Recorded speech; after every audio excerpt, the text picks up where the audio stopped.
ഇന്നേ വേൾഡ് ചായ ദിനമാണ്. അതായത് ലോക ചായ ദിനം മെയ് 21. അപ്പം ഇന്ന് നമ്മൾ എന്ത് ചെയ്യുന്നു വെച്ചെങ്കിൽ വ്യത്യസ്തമായ ചായകളില്ല, പല കടകളിൽ നിന്ന് ചായ കുടിക്കുന്നു. നോക്കാം നമ്മൾ എങ്ങനെ ഉണ്ടെന്ന്. അപ്പം നമ്മൾ ആദ്യം എത്തിപ്പെട്ടത് ഇതാ ഈ സ്പോട്ടിലാണ്. അപ്പോൾ ഇവിടുന്ന് നമ്മൾ ചായ അടിച്ചു തുടങ്ങിയല്ലെന്നാ. ഫസ്റ്റ് തന്നെ ചായ പറഞ്ഞു, നല്ല ഉഴുന്നാടൊക്കെ പൊരിച്ചിട്ടുണ്ട് കേട്ടോ. ഇവിടുന്ന് ചായ കിട്ടി, ഫസ്റ്റ് സിപ്പ് അടിച്ച്. ആദ്യത്തെ ചായ തന്നെ സത്യം പറയാൻ ഡാർക്ക് ആയിരുന്നു. ഡാർക്ക് എന്ന് പറഞ്ഞു കഴിഞ്ഞാൽ ആദ്യത്തിൽ എന്നെ പണി പാടി. പിന്നെ ഒന്നും നോക്കിയില്ല, അപ്പുറത്തെ കടയിൽ പോയി. അവിടെ ആകുമ്പോൾ നോക്കി അവിടെ വേറെ പ്രത്യേകത, ഇവിടുത്തെ ചായ ഇല്ലെങ്കിലേ ദാരിദ്ര്യമാണ്. പിന്നെ കൊണ്ടിട്ട് അറിയാം ദാരിദ്ര്യമാണ്, ചായ ദാരിദ്ര്യമാണ്. പിന്നെ അത് കുടിക്കാന്നല്ലാതെ എന്തായാലും നമുക്ക് കുറച്ച് കുടിക്കുന്നല്ലോ, ഫ്ലോപ്പാണ് അവിടുത്തെ. പിന്നെ നമ്മൾ കുറച്ച് കഴിഞ്ഞപ്പോൾ അടുത്ത സ്പോട്ടിൽ പോയി.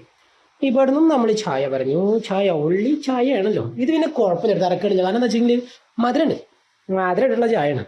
അപ്പോൾ ഡാർക്കില്ല, രസമുണ്ട്, കുടിക്കാന്ന് പറഞ്ഞില്ല ആ സാധനം. പിന്നെ ഇവിടെ ഭായിമാര് നൈസാണ്, കുഴപ്പമില്ല, ഈ ചായയും കൊടുക്കാം. ഇത് നമുക്ക് അതായത് ഇതിനൊരു തരം വേറെ ടച്ചാണ്. പക്ഷെ പിന്നെ നമ്മളൊരു ഷോപ്പിൽ പോയി. ഇത് KL11 നൈസ് ചായയാണ്, ഒരു രക്ഷയില്ല.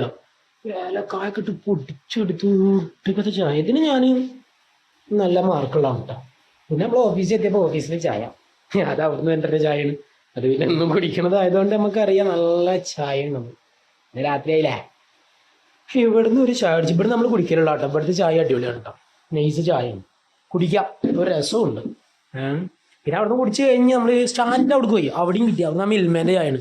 എടാ ഇത് ലാസ്റ്റത്തെ ആയതുകൊണ്ട് തോന്നുന്നു വലിയ ടേസ്റ്റ് കാര്യങ്ങളൊന്നും ഉണ്ടാവില്ല, വെറുതെ ഒരു കുടിക്കണല്ലോ. പിന്നെ അതേപോലെ തന്നെ ഈ ചായ, ഇത് നൈസ് ചായ ആയിരുന്നു കേട്ടോ. ഞാൻ കുടിച്ചതിൽ ഏറ്റവും റേറ്റ് കൂടിയ ചായ ഇതായിരുന്നു. ചായക്ക് 20 റുപ്യ മേടിച്ചടാ, ജസ്റ്റ് ഒരു ഏലക്കായുള്ളതിൻ്റെ പേരിൽ.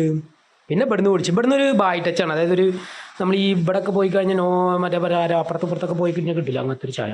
പിന്നെ മഴ പെയ്തിട്ട് ലാസ്റ്റ് ഒരു തട്ടുകട കയറി, അവിടുന്നും ഒരു ഗ്ലാസ് ചായ കുടിച്ചു.